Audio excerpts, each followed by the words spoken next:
What's up, everybody? Crash here, and welcome back to Crash Against the Spread, where we talk about sports from a betting perspective. It is Thursday, January 23rd, and we have 9 NBA games to talk about today. Coming off of a 1 and 2 day yesterday, I missed the Cleveland -3 against Houston pick, and I missed the Minnesota -3 against Dallas pick. Both of those teams, it was a 1-point game. Houston won by 1 at home, and Dallas lost by 1 at home. So almost there. Either way, it could happen either way. I didn't get to see that when I was watching the I didn't get to see the Cavs game. I was watching the Timberwolves and Dallas game, and it was a sloppy game to start with, but that first quarter ended at 22-17, and I jumped on an over. So I still hit something, including the Detroit plus 2.5 against Atlanta. I think Jalen Johnson actually played, but it still hit.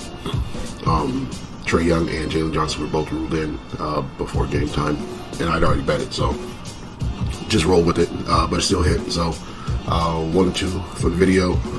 I was actually profitable yesterday, though, for my over pick for Minnesota and Dallas. So kind of play what you can play. Making these picks early kind of bees like that sometimes. So on to today. Like I said, we have 9 games to talk about.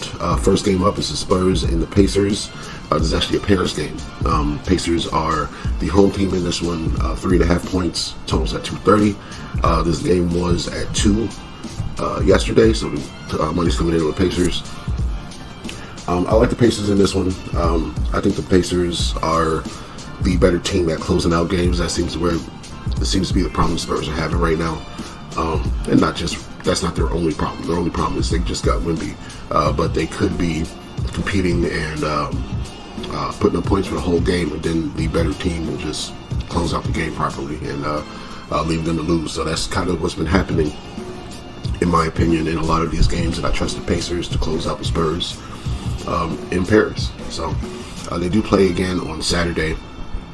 The Spurs will be the home team, but they'll still be in Paris. So kind of a back-to-back home-and-home situation there. But I'm on the Pacers in this game. We'll see what happens, and maybe we'll bet the other side in the next one. Blazers and Magic is the next game up. Short, sweet, simple. I'm on the under 212. We are in a situation where both teams are actually a little more healthy than I thought they were. Jeremy Grant is back for Portland. Ben Carroll's back for Orlando. But now we still have Ayton, Simons, Kamara, and Murray on the report for Portland. In Orlando, we have Isaac, Cole Anthony, Bataze, Howard, Harris, and still both the Wagners on the report for the Magic. So not really sure if the Blazers can cover this game. They seem like they could be the more healthy team, and that's 8.5 points against a Magic team that hasn't really been covering spreads, but I like the under. So I lean Portland, but I like the under 212. Heat and Bucks, I would lean Milwaukee. Heat just suspended Jimmy again for missing a flight. I would lean Bucks, but I don't think I'm going to play that one. Too much up in the air. Heat started to get a rhythm without Jimmy, and then he came back. So it's too much back and forth in the lineup for me to narrow down a spread on this one. Bucks at home have been playing better. I'm going to stay off that one for now. Raptors and the Hawks. Hawks are on a back-to-back. Lost to the Pistons yesterday. Kind of going to wait and see who plays in that one. Is everybody going to play on a back-to-back? Not sure. For Toronto, there's Quickly and Abaji on the report. Quickly is out with a hip injury.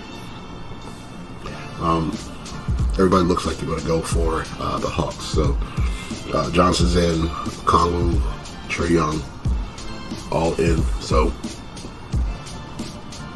on the back-to-back, though, maybe an under. See some tired legs kick in, and the Raptors slow everything down.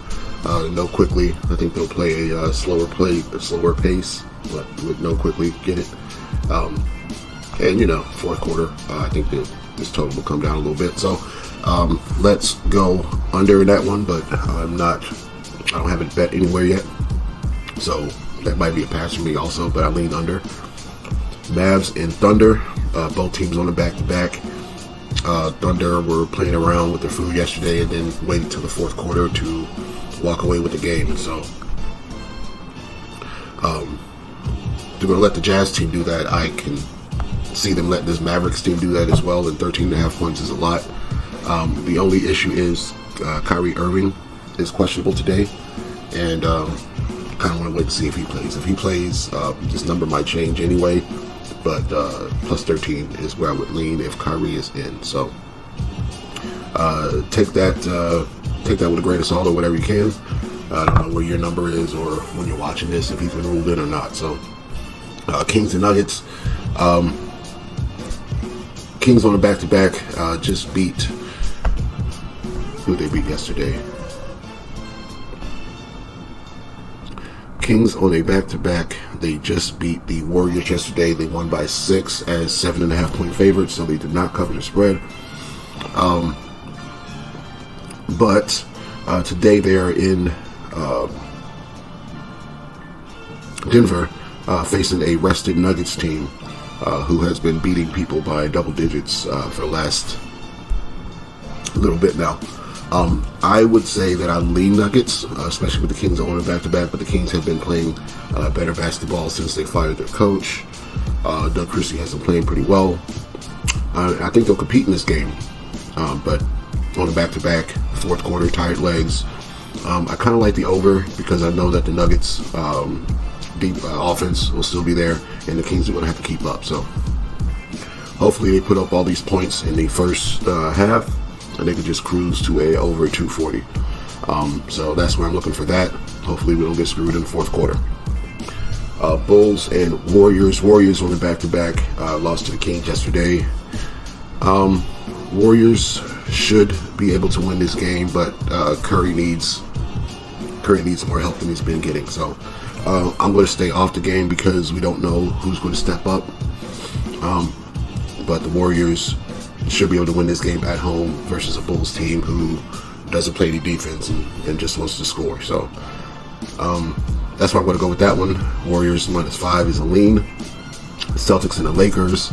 I want to get to the Lakers so bad. The Celtics went to overtime with the Clippers last night and needed overtime to beat a depleted Clippers team.